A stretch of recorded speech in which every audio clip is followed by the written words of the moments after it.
ఒకటో తేదీ ఒక చిన్న దీక్ష గాంధీ స్టాచ్యూ పక్కనే. ఎందువల్లంటే ఈ ఊరిని నందనవనం చేయాలంటే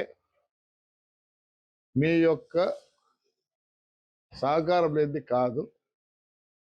సో అక్కడ కూర్చొని ఒకరోజు ప్రజల యొక్క బాగోగుల కోసమే నేను అక్కడ కూర్చుంటున్నా. కొన్ని విషయాల్లో నేను చెప్పదలుచుకున్నా. ఎందుకంటే చాలామందికి నా మీద ఒక విధమైన అభిప్రాయం ఉంది. అది బయటికి చెప్పాలని చెప్పి రేపు గాంధీ దగ్గర విగ్రహం దగ్గర కూర్చొని నా గ్రీవియన్స్ చెప్దాం అనుకుంటున్నా. నేను ఎందుకు ఇట్లా బిహేవ్ చేస్తా మీతో,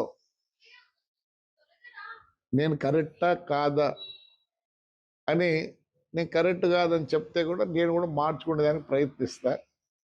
నాకు ఒకటే ఉద్దేశం, తాడిపత్రి నా పెద్ద ఇల్లు, కాన్స్టిట్యున్సీ మా పెద్ద ఇల్లు. మమ్మల్ని ఇంత దూరం ఇక్కడ ఇట్లా కూర్చునేదానికి మీ యొక్క సహకారంతోనే ఇలా ఉంది జేసీ ఫ్యామిలీ. మరొకసారి 26 తాడిపత్రి బ్రహ్మాండంగా ఇంప్రూవ్ చేయాలనే ఒక కోరిక ఉంది.